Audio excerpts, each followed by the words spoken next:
Hello friends, आज हम बात करेंगे drug acting on respiratory system.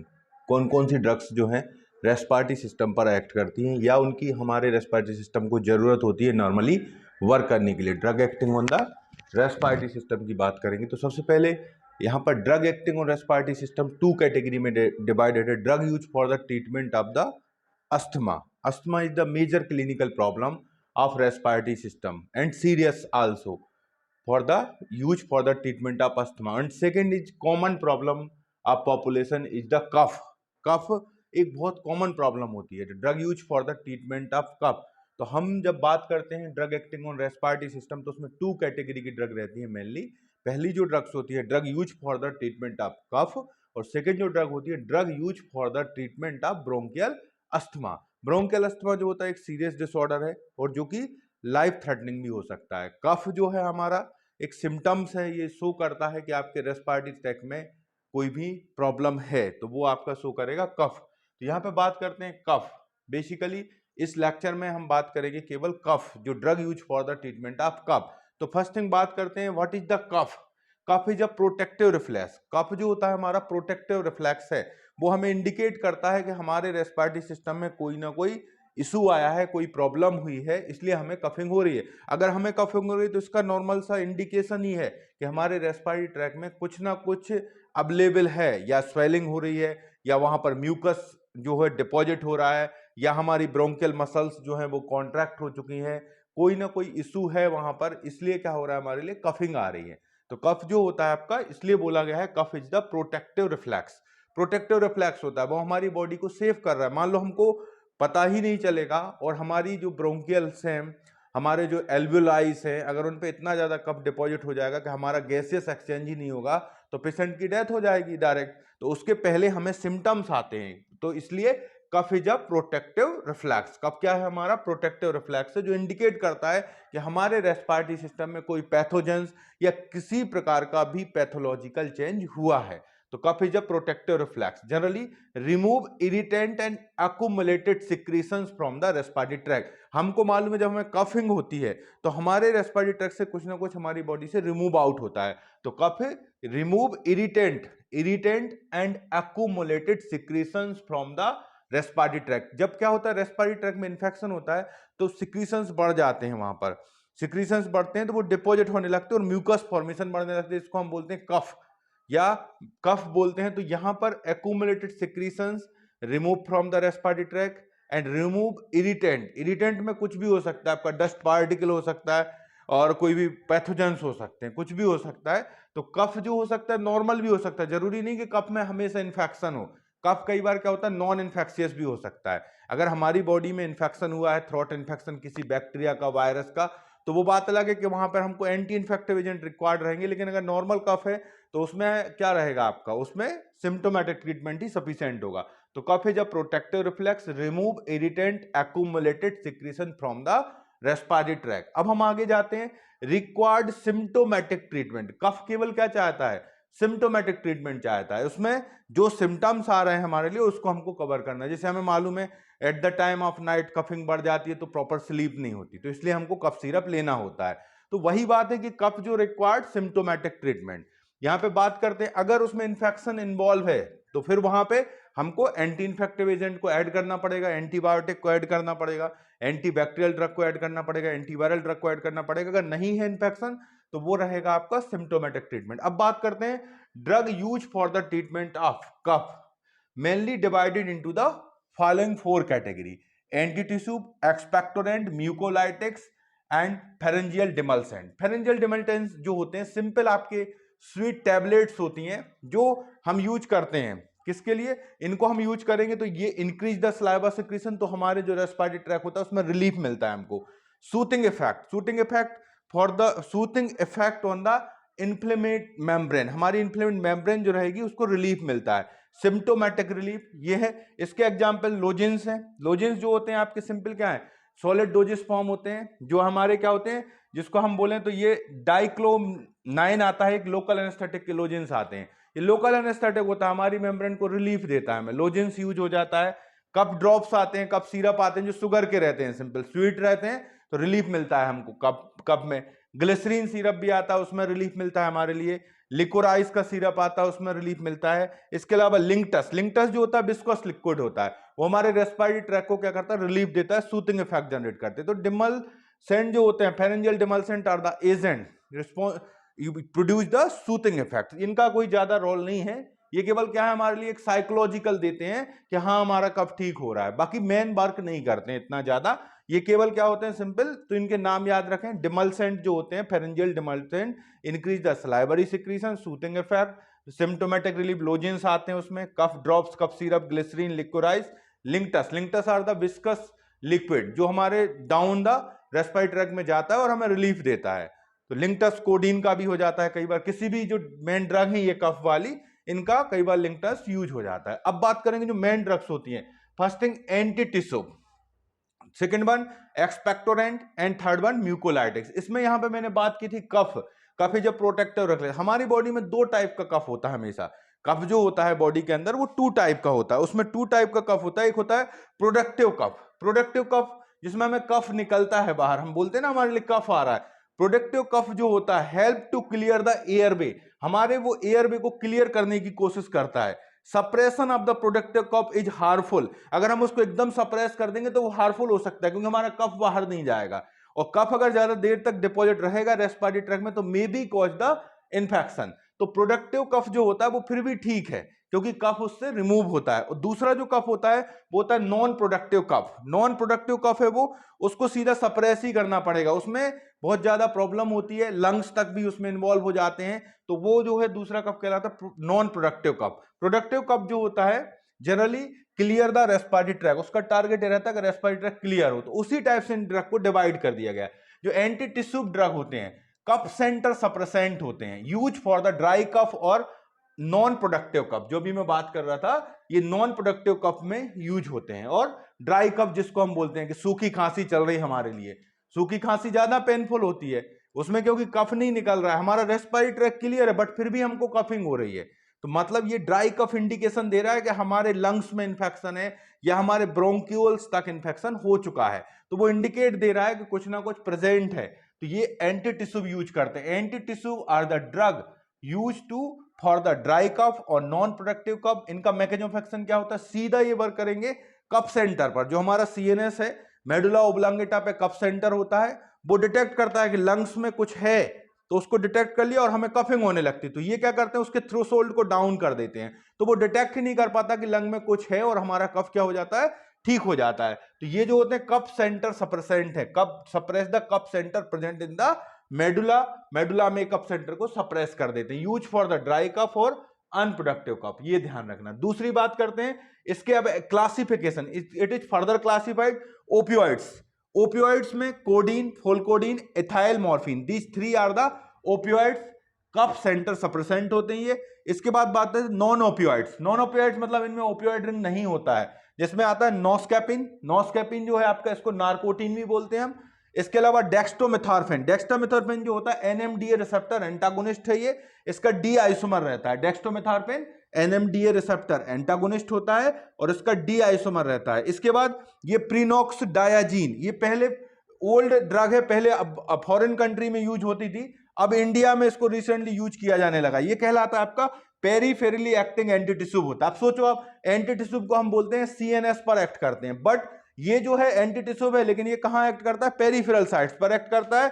ये एक्ट करता है stretch receptor present on the lungs, lungs में जो स्ट्रेच रिसेप्टर्स होते हैं जो कफ को इंड्यूस करते हैं, तो उन रिसेप्टर्स पे ये बाइंड कर जाता है, तो फिर हम उतना ज्यादा कफिंग नहीं हो पाता है। तो ये आपको इसमें भी ड्राई कफ में ही इनका रोल रहता है जनरली। इसके बाद कोलफेनिडाल, ये भी आपका नॉन ओपियोइड्स है और इसको भी यूज करते हैं हम ड्राई कफ के लिए, मींस एंटी टिश्यू पे। बात करते हैं एंटी टिश्यू के कफ सिरप, जब मार्केट में देखते हैं हम तो उसके साथ में कॉम्बिनेशन में रहता है एंटीहिस्टामिनिक। एंटीहिस्टामिनिक जैसे आप देखें कोई भी बेनेड्रिल आएगा तो डाइफेनहाइड्रामीन है उसमें, तो डाइफेनहाइड्रामीन क्या है आपका एंटीहिस्टामिनिक होता है। क्लोरोफेनामीन, ये भी आपका कोई भी सिरप है मार्केट में आएगा तो उसमें क्लोरोफेनामीन कॉम्बिनेशन में होगा। डेक्स्टोमेथॉर्फिन, क्लोरोफेनामीन, बहुत सारे सिरप आते हैं तो ये ड्राई कफ के रहते हैं, तो इसमें क्लोरोफेनामीन, डेक्स्टोमेथॉर्फिन, प्रोमेथाजिन, ये तीनों एंटीहिस्टामिनिक होते हैं, इनको यूज कर लेते हैं। इसलिए यूज करते हैं, हो सकता है कई बार एलर्जी के कारण भी कफ होने लगता है, तो ये एंटी एलर्जिक एक्शंस भी देते हैं, साथ में एंटीट्यूसिव ड्रग्स को सपोर्ट करते हैं ये, तो इसलिए इनको कॉम्बिनेशन में यूज करते हैं। फिर इनके साथ में यूज कर लेते हैं कई बार एडजंक्टिव ब्रोंकोडायलेटर, मतलब ब्रोंकोडायलेटर को भी यूज करते हैं, क्योंकि अगर देखो ब्रोंक्यूल्स हमारे कॉन्ट्रैक्ट रहेंगे तो कफिंग ज्यादा होती है, अगर वो डायलेट हो जाएंगे तो प्रॉपर हमारे लिए क्या होगा, ब्रीथिंग प्रॉपर होगी, प्रॉपर जो गैसेस एक्सचेंज होगा, प्रॉपर आपकी ऑक्सीजन की सप्लाई होगी, तो कफिंग के चांसेस कम होते हैं, और जो अगर इन्फेक्शन होगा तो वो भी ठीक होगा। तो इसलिए ब्रोंकोडायलेटर ड्रग में जैसे सॉल्ब्यूटामॉल बहुत कॉमनली यूज होता है, ये बीटा 2 एगोनिस्ट होता है, बीटा 2 रिसेप्टर जो होते हैं ब्रोंकोडायलेशन कॉज करते हैं। आगे बात करेंगे drug use for the treatment of asthma में, तो यहां पर लीवोसॉल्ब्यूटामॉल उसका एल आइसोमर होता है, टर्बिटुलिन है, ये वेल कॉमनली यूज ड्रग है bronchodilator in the cough syrup, cough syrup में इन सबका कॉम्बिनेशन होता है, तो ये एंटीटिश्यू के साथ यूज होते हैं। तो आपको क्लियर है, एंटीटिश्यू मतलब जो कफ सेंटर को सप्रेस करते हैं, ड्राई कफ और नॉन प्रोडक्टिव कफ में यूज होते हैं। ये क्लासिफिकेशन याद रखेंगे, मैकेनिज्म ऑफ एक्शन सबका यही है कि कफ सेंटर को ये सप्रेस कर देते हैं।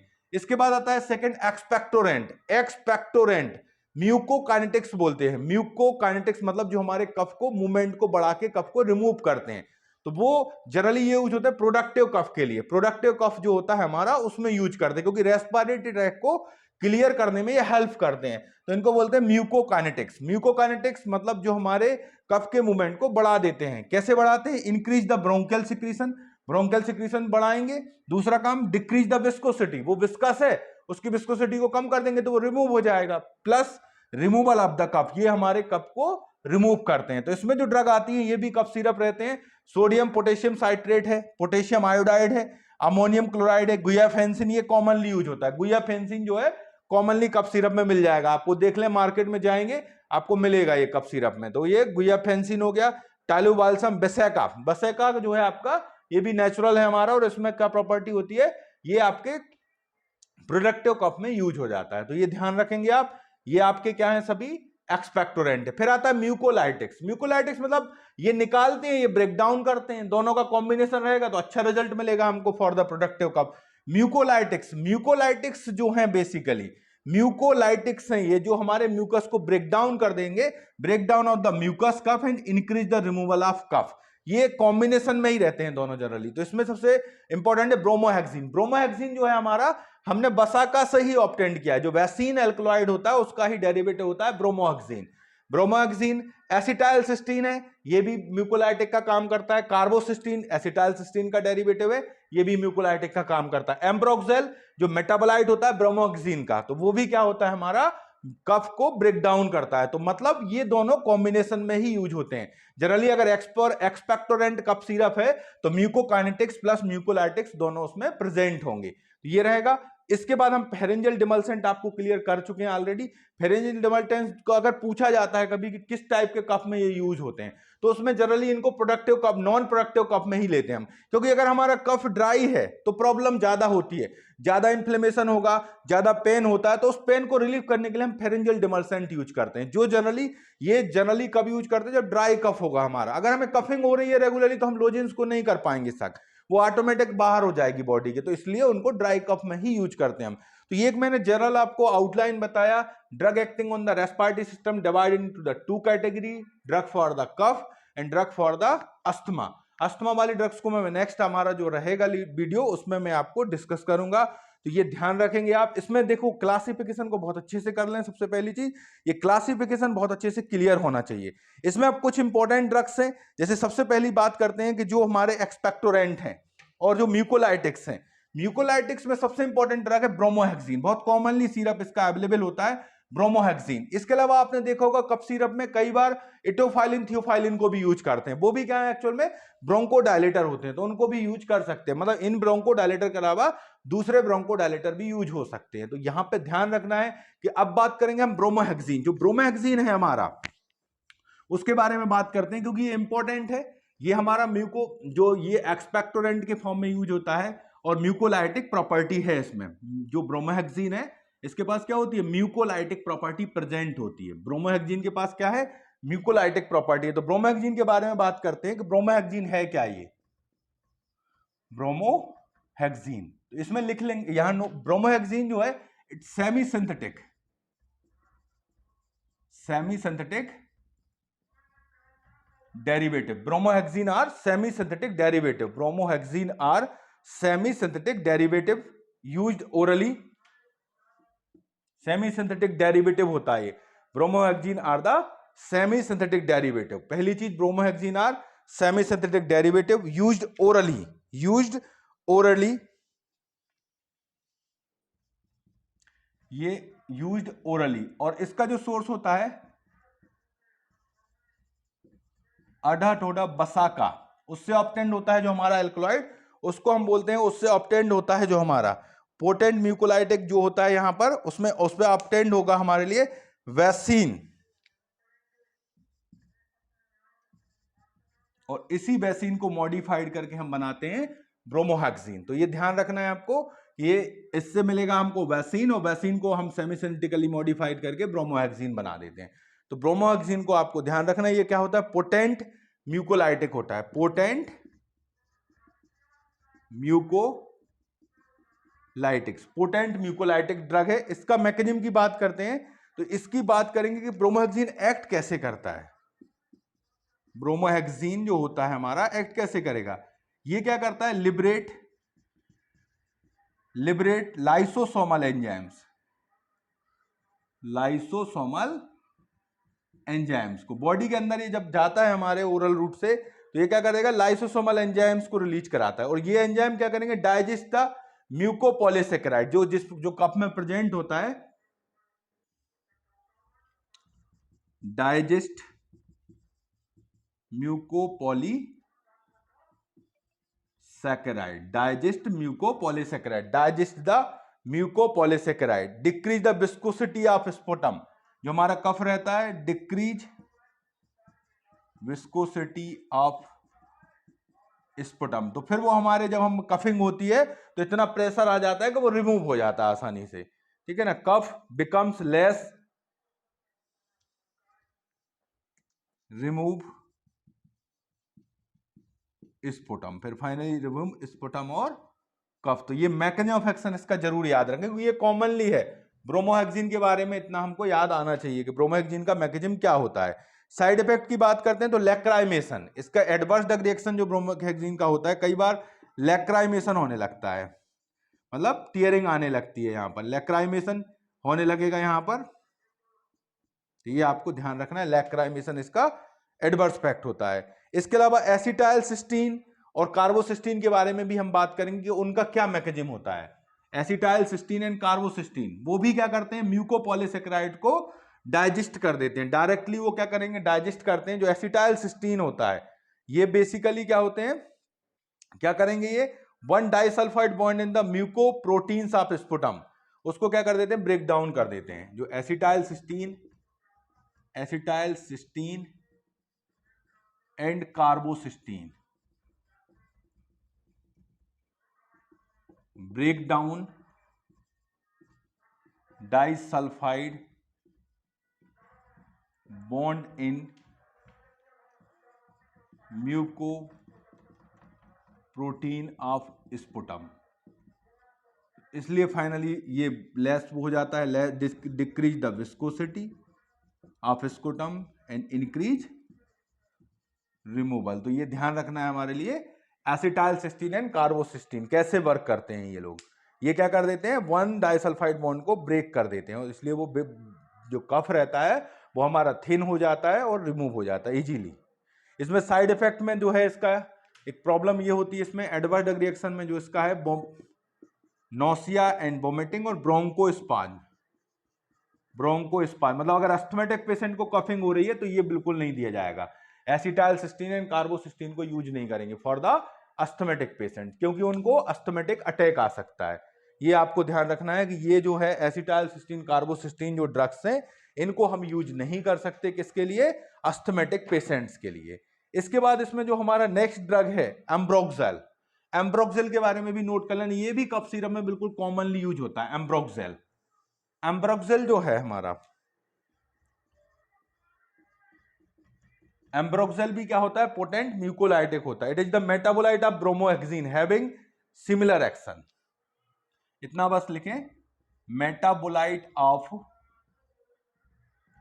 ब्रोमोहेक्सिन, सिमिलर एक्शन है, सिमिलर एडवर्स इफेक्ट है, जैसे हमने उसका एडवर्स इफेक्ट देखा था लैक्राइमेशन, तो वो भी इसका सेम एडवर्स इफेक्ट होता है। तो ये हमारे क्या हो गए इंपॉर्टेंट म्यूकोलाइटिक्स को मैंने आपको क्लियर किया। इसके बाद जो नेक्स्ट है हमारा इंपॉर्टेंट पार्ट है एंटीटिसूब। उसमें जो हमारे एंटीटिसूब ड्रग्स हैं, बेसिकली एंटीटिसूब ड्रग्स जो है हमारे ओपियोइड्स हैं। उसमें एंटीटिसूब का मैकेनिज्म की बात करते हैं, सभी एंटीटिसूब की। एंटीटिसूब जो होते हैं बेसिक मैकेनिज्म क्या होता है, ये करते हैं सप्रेस कफ सेंटर इन मेडुला। मेडुला में कफ सेंटर को सप्रेस करते, तो इससे क्या होता है, increase the threshold, increase the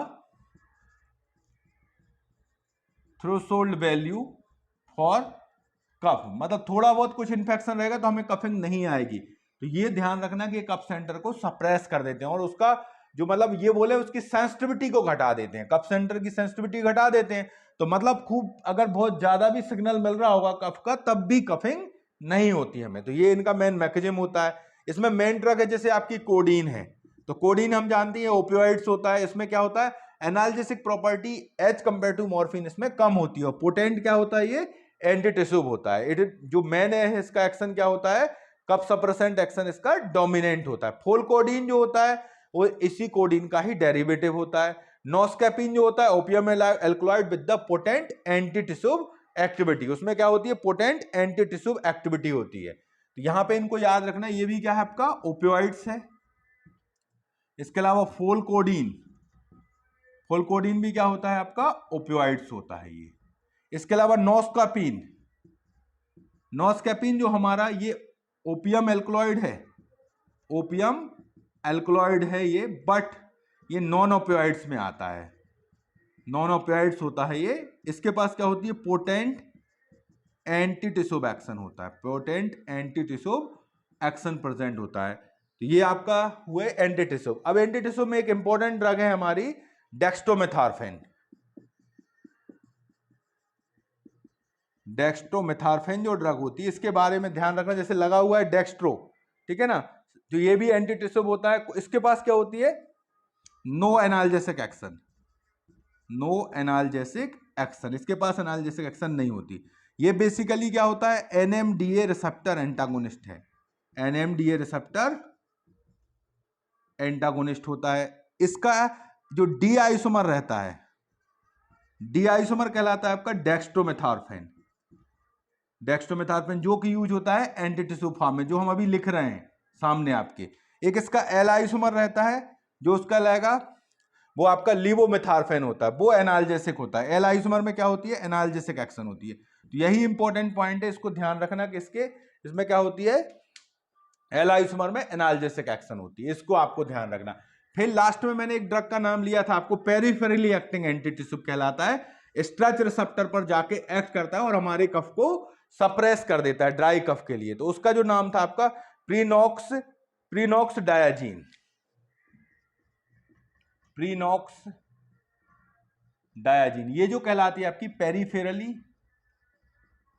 peripherally acting एंटीटिसूब है। ये पेरिफेरली एक्टिंग एंटीटिसूब होती है, act on pulmonary stretch receptor, ठीक है ना। और ये रिड्यूस कर देता है किसको, ड्राई कफ को, रिड्यूस ड्राई कफ। तो ये ध्यान रखेंगे प्रीनॉक्स डायाजीन। प्रीनॉक्स डायाजीन जो ड्रग है इसको ध्यान रखेंगे। प्रीनॉक्स डायाजीन जो ड्रग होती है बेसिकली, ये ड्रग्स क्या पहले होती थी अदर कंट्रीज में यूज, ठीक है ना, हंगरी में इसको डेवलप किया, recently use in the India. तो ये हो गया। इसके अलावा हमने देखा ब्रोंकोडायलेटर यूज करते हैं साथ में, एंटीटिसूब के साथ में ब्रोंकोडायलेटर भी यूज कर लेते हैं और एंटी हिस्टामिनिक भी यूज करते हैं। एंटी हिस्टामिनिक में नेम फिक्स है हमारे, प्रोमेथाजीन, डाइफेनाइड्रामीन और क्लोरोफेनामीन। ब्रोंकोडायलेटर में लीवोसॉल्ब्यूटामॉल, सॉल्ब्यूटामॉल और टर्बिटुलिन, ये स्पेशली यूज होते हैं। तो ये नेम जरूर याद रखें। तो ये मैंने आपको पूरा जो एक पार्ट है आपका drug acting on respiratory system means drug use for the treatment of cough जो है हमारा कंप्लीट हो गया। इसको आप आसानी से अटेंड कर सकते हैं, इसको नोट कर लें, इसको लाइक करें, शेयर करें, सब्सक्राइब करें, कमेंट जरूर करें आप। ओके।